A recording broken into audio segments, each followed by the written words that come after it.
तो पिछली क्लास में हम लोगों ने सीखा कि किस तरीके से मैग्नेटिक लेसो टूल यूज़ करना है और बहुत अच्छे हम लोगों ने कॉन्सेप्ट कवर किए। आज हम लोग स्टार्ट करेंगे यहाँ पर सबसे पहले सीखेंगे आई ड्रॉपर। तो आज हम लोग ये टूल सारे कवर करेंगे। तो आई ड्रॉपर टूल, तो आई ड्रॉपर टूल पे जैसे आपने क्लिक किया तो सबसे पहला पॉइंट ये आता है कि सैंपल। आई ड्रॉपर का काम क्या होता है? आई ड्रॉपर का काम होता है कलर की परसेंटेज को पिक करना। कलर की वैल्यू, चाहे परसेंटेज बोल सकते हैं या वैल्यू बोल सकते हैं, कोई दिक्कत नहीं, कॉमन बात है। तो जैसे आप यहाँ पर आई ड्रॉपर पे आप क्लिक करते हैं, तो आई ड्रॉपर पे क्लिक करते ही आप जिस पे क्लिक करते हैं तो वो कलर परसेंटेज आपके फोरग्राउंड कलर पे आ जाते हैं।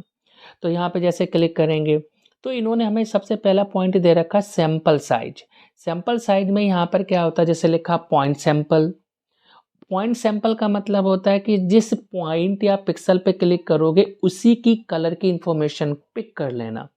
फिर इन्होंने दे रखा 3 बाई 5 बाई 11 बाई। इनका मतलब क्या होता है कि जैसे आपने क्लिक करा दिया 3 बाई 3 एवरेज, यहाँ पर एवरेज कलर की बात की जा रही है कि जिस पॉइंट पे आप क्लिक करोगे उस पॉइंट से टॉप, बॉटम, लेफ्ट, राइट कि जो 3 पिक्सल में जो एक एवरेज कलर आएगा, जो सारे पिक्सल में जो मिक्स होके एक एवरेज कलर आएगा, वो उसकी वैल्यू को प्रेजेंट करेगा। तो बेटर हमेशा यही रहता है कि हमें पॉइंट सैंपल रखना चाहिए कि जिस पिक्सल या पॉइंट पर क्लिक करें उसी की कलर की इंफॉर्मेशन आनी चाहिए। फिर इन्होंने यहाँ पे लिखा सैंपल। सैंपल का मतलब होता, मैंने यहाँ पर better all layers. All layers का मतलब क्या है, चाहे कोई भी लेयर हमारी एक्टिव हो, चाहे कोई लेयर सेलेक्ट हो या डिसेलेक्ट हो या अबव हो या डाउन हो, किसी भी कंडीशन पे हो, तो हम जिस लेयर पे क्लिक करेंगे वो उसी की ही कलर वैल्यू को यहाँ पर सेलेक्ट करें। ठीक है। अब इन्होंने यहाँ पे दे रखा है show sampling ring. Show sampling ring का मतलब ये होता है कि जैसे आप यहाँ से क्लिक करते हैं तो जैसे आपने क्लिक किया तो आप देख सकते हैं कि जो बॉटम पर, जो बॉटम के ऊपर कलर है, तो यहाँ पर देख सकते हैं जो बॉटम और टॉप, बॉटम में का मतलब है ओल्ड कलर और टॉप का मतलब क्या है, न्यू कलर। मैंने क्या काम कर रखा है कि आई ड्रॉपर पे क्लिक करके इसको मैंने प्रेस करके ड्रैग कर रहा हूँ। तो जैसे मैं यहाँ पे प्रेस करके ड्रैग कर रहा हूँ तो आप यहाँ पे देख सकते हैं कि आपका ओल्ड कलर और न्यू कलर, जैसे आपने क्लिक किया तो यहाँ पर आ गया। अगर आपने शो सैम्पलिंग रिंग को ऑफ कर दिया तो फिर यहाँ पे क्या होगा, सिर्फ कलर वैल्यू पिक होगी। जैसे आपने क्लिक किया तो कलर की वैल्यू यहाँ से पिक हो रही है। तो आप यहाँ पर भी इस तरीके से कलर को ले सकते हैं। बेटर यही है शो सैम्पलिंग रिंग। यहाँ पर एक टेक्निक और है, मैं ये चाहता हूँ कि मुझे ये कलर वैल्यू चाहिए, तो मैंने जैसे आई ड्रॉपर टूल को लिया और आई ड्रॉपर टूल लेकर मैं बाहर आता हूँ तो मुझे ये कलर वैल्यू नहीं मिल रही है। मैं चाहता हूँ कि मुझे ये कलर परसेंटेज चाहिए, नहीं मिल पा रहा। तो इसके लिए बेटर टेक्निक है, आप आई ड्रॉपर टूल लीजिए और आई ड्रॉपर को ड्रैग करके आप लाइए। देखेंगे आप, देख सकते हैं कि मैं यहाँ पर स्क्रीन के बाहर कलर ले रहा हूँ। तो जैसे आप ड्रैग करके लाएंगे तो आप यहाँ से कोई भी कलर की वैल्यू, अच्छा आपको ये आइकन का लेना है आप आइकन ले सकते हैं, इसका लेना है इसका।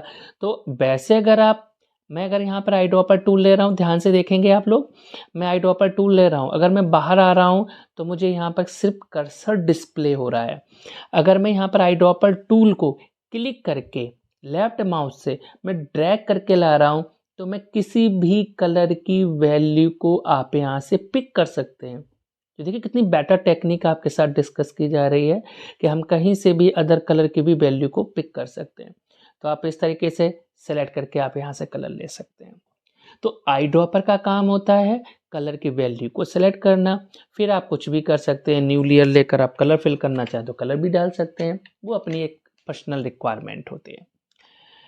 चलिए, तो इसके बाद में 3D eye dropper, 3D material eye dropper. अभी हमने 3D सीखा नहीं है तो इसलिए मटेरियल आई ड्रॉपर को छोड़ देते हैं।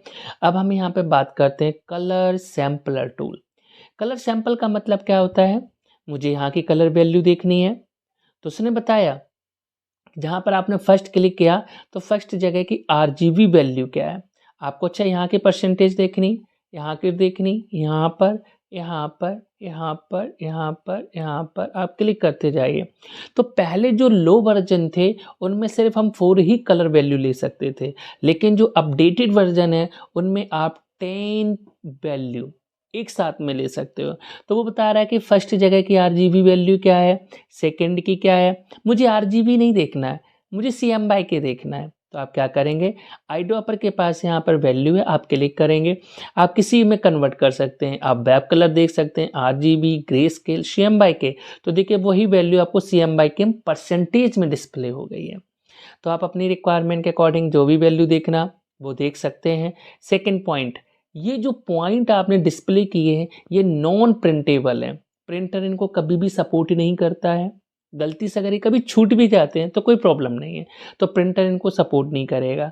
तो आपने जब ये परसेंटेज वैल्यू आपने देख ली है, तो आप इसको अगर रिमूव करना चाहते हैं तो आप ऑप्शन बार में जाकर यहाँ से कर दीजिए क्लियर ऑल। क्लियर ऑल पे क्लिक करोगे तो वो सारी वैल्यू आपकी रिमूव हो जाएंगे। फिर इसके बाद में नेक्स्ट है रूलर टूल। अब रूलर टूल में बिगनर और काफ़ी कंफ्यूज हो जाते हैं कि इसको भी रूलर बोला जाता है और यहाँ पर भी रूलर होता है। तो फिर ये रूलर टूल क्या काम करता है? रूलर टूल का काम ये होता है, जैसे एग्जाम्पल मैंने बैकग्राउंड को लेयर में कन्वर्ट किया, Ctrl+T करके Shift+Alt से मैंने इसको यहाँ पर लिया, देन मैंने इसको रोटेट कर दिया। रोटेट करने के बाद में इमेज के अंदर लेयर के अंदर न्यू के अंदर आपने इसको बैकग्राउंड बना दिया। अब मेरी रिक्वायरमेंट है कि मुझे इसको प्रॉपर स्ट्रेट रखना 90 डिग्री में, तो आप क्या करेंगे आप रूलर में जाएंगे, रूलर पे आप क्लिक करेंगे, आप इसको कॉर्नर टू कॉर्नर कनेक्ट कर दीजिए। आपने कॉर्नर टू कॉर्नर कनेक्ट कर दिया और यहाँ पे लिखा हुआ है ऑप्शन बार में स्ट्रेटन लेयर। तो वो आप जैसे स्ट्रेटन लेयर पे क्लिक करोगे तो आप देखेंगे कि 90 डिग्री पे आपकी प्रॉपर इमेज स्ट्रेट हो गई। तो रूलर क्या करता है, इस तरीके से इमेज जो हमारी रोटेट होती हैं तो उनको प्रॉपर स्ट्रेट करने के लिए आप रूलर का यूज कर सकते हो। क्लियर होगा? आपको कॉन्सेप्ट समझ में आ रहे होंगे, क्योंकि बिगिनर बड़ा कंफ्यूज होता है। उसको रूलर का मतलब ये समझ में आता है कि रूलर का मतलब है मेजरमेंट करना, मेजरमेंट करेगा, लेकिन आप कॉर्नर टू कॉर्नर अगर मेंटेन करते हैं, जो एंगल आता है उसी के अकॉर्डिंग 90 डिग्री पर इमेज को स्ट्रेट कर देता है। अब इन्होंने यहाँ पर दे रखा नोट टूल। नोट टूल का मतलब क्या आता है, एक इन्फॉर्मेशन, जैसे आप एक नोट बनाते हैं, आपको जो भी टाइप करना है तो आपने यहाँ पर अपनी रिक्वायरमेंट के अकॉर्डिंग वैल्यू टाइप कर दी। जैसे मैं एग्जाम्पल, आप काम करना चाहते हैं, आपका टाइम हो गया, आप चाहते हैं कि नहीं मुझे अब आगे कल कंटिन्यू काम करना है, तो आपने इन्फॉर्मेशन को लिया, आपने इन्फॉर्मेशन टाइप कर दी, क्लोज कर दिया। इसके बाद आपने जैसे ही फाइल ओपन किया तो आपको ये आइकन मिलेगा, तो आप यहाँ से क्लिक करोगे। जैसे आपने क्लिक किया तो वो इन्फॉर्मेशन रिकॉर्ड हो जाती है। तो आपने रीड किया, रीड करने के बाद आपने इसको क्लोज कर दिया। क्लोज करने के बाद अब मुझे इस आइकन को भी रिमूव करना है, तो ऑप्शन बार में इन्होंने दे रखा क्लियर ऑल। आप क्लियर ऑल करके उस इन्फॉर्मेशन को भी आप वहाँ से रिमूव कर सकते हो। अब इन्होंने हमें टूल दिया है काउंट टूल। काउंट का मतलब यहाँ पर क्या होता है, कोई काउंटिंग नहीं करना है। काउंट टूल का मतलब ये होता है, जैसे मान लीजिए आप वर्क कर रहे हैं, कोई इमेज पर आप काम कर रहे हैं, तो प्रोफेशनल भी बिगनर भी ये थोड़ी सी मिस्टेक कर देते हैं। तो हम लोग क्या सोचते हैं, बस काम करना स्टार्ट कर देते हैं, लगा इमेज में जो प्रॉब्लम इमेजेस के अंदर हैं तो उन पर डायरेक्ट बस काम करना स्टार्ट कर देते हैं। फिर होता क्या है कि जो माइनर प्रॉब्लम होती हैं वो इग्नोर हो जाती हैं, क्योंकि बड़ी बड़ी प्रॉब्लमों पर हम ज़्यादा फोकस देते रहते हैं, तो जो माइनर प्रॉब्लम है वो इग्नोर हो जाती हैं। तो सबसे बेटर टेक्निक ये है कि आप पहले ही काउंट कर लीजिए कि आपको कहाँ पर काउंटिंग करनी है। एग्जाम्पल, जहाँ भी आपको लगता है कि इमेज में कोई भी आपको चेंजेस करने हैं, आप काउंट कर लीजिए कि मुझे इस जगह पे काउंट करना है। जो ये नंबर है ये भी नॉन प्रिंटेबल है, प्रिंटर इनको सपोर्ट नहीं करता है, ये सिर्फ आपको एक है। अच्छा, अगर ये पॉइंट आपको दिख रहा है तो इसका मतलब है कि हमने कुछ ये देखा होगा कि यहाँ पर कोई प्रॉब्लम है, उसको मुझे एडिट करना है, इसलिए मैंने काउंट कर दिया। आप यहाँ से क्या कर सकते हैं, ऑप्शन बार में जाएंगे तो आप यहाँ से ग्रुप को हाइड शो भी कर सकते हैं। आप अपना कोई न्यू ग्रुप बनाना चाहते हो तो आप न्यू ग्रुप भी बना सकते हो, ठीक है। आप अपने ग्रुप को डिलीट करना डिलीट भी कर सकते हो। कोई कलर चेंज करना चाहो तो कलर भी चेंज कर सकते हो। अगर आपको लगता है आप जैसे भी नंबर का कलर चेंज करना चाहते हैं, आप ओके क्लिक करेंगे यहाँ से, ठीक है। तो आप यहाँ से क्लिक कराते हैं। क्लिक करने के बाद अब जैसे आपने देखा कि मैंने कलर चेंज किया लेकिन इसका कलर चेंज हुआ नहीं। क्यों नहीं हुआ?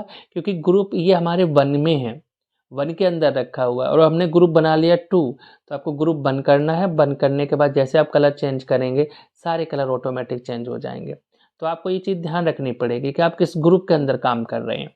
तो अगर आपका ग्रुप 2 है और अगर आपने एक्टिव 1 कर रखा है तो फिर चेंज नहीं होगा। तो आपने यहाँ सेलेक्ट क्लिक कर लिया, कलर चेंज कर सकते हैं। अब इन्होंने लिखा मार्कर साइज। मार्कर साइज का मतलब क्या होता है, आप देख सकते हैं कि टेक्स्ट के साथ एक छोटा सा पॉइंट डिस्प्ले हो रहा है, उसको बोलते हैं मार्कर साइज। कितना रखना, मैंने कहा एग्जाम्पल 10। तो जब इतना बड़ा मार्कर साइज बन जाएगा तो फिर प्रॉब्लम हो जाती है, क्योंकि बहुत बड़ा स्पोर्ट है। तो बेटर है आप इसको 2 ही रहने दीजिए। अब लिखा लेवल साइज। लेवल का मतलब क्या होता है, टेक्स्ट का साइज। तो टेक्स्ट का साइज भी इतना परफेक्ट है। और ये भी जो नंबर है ये नॉन प्रिंटेबल है, प्रिंटर इनको सपोर्ट नहीं करेगा। आप काम कर लीजिए, काम करने के बाद जब फाइनल आपका वर्क हो जाए तो आप इनको यहाँ पे जाके क्लियर करेंगे। जैसे क्लियर करेंगे तो वो सारे नंबर आपके रिमूव हो जाएंगे। तो मुझे लगता है कि आपको ये टूल्स सारे बहुत बढ़िया तरीके से समझ में आए होंगे, उनका कॉन्सेप्ट और उनका यूज। और आपको जो भी आप यहाँ पर कोई क्वेरी अगर आपको लगती है तो आप कमेंट बॉक्स में जाकर आप ज़रूर टाइप करिए, ठीक है। और हम लोग मिलेंगे फिर नेक्स्ट क्लास में।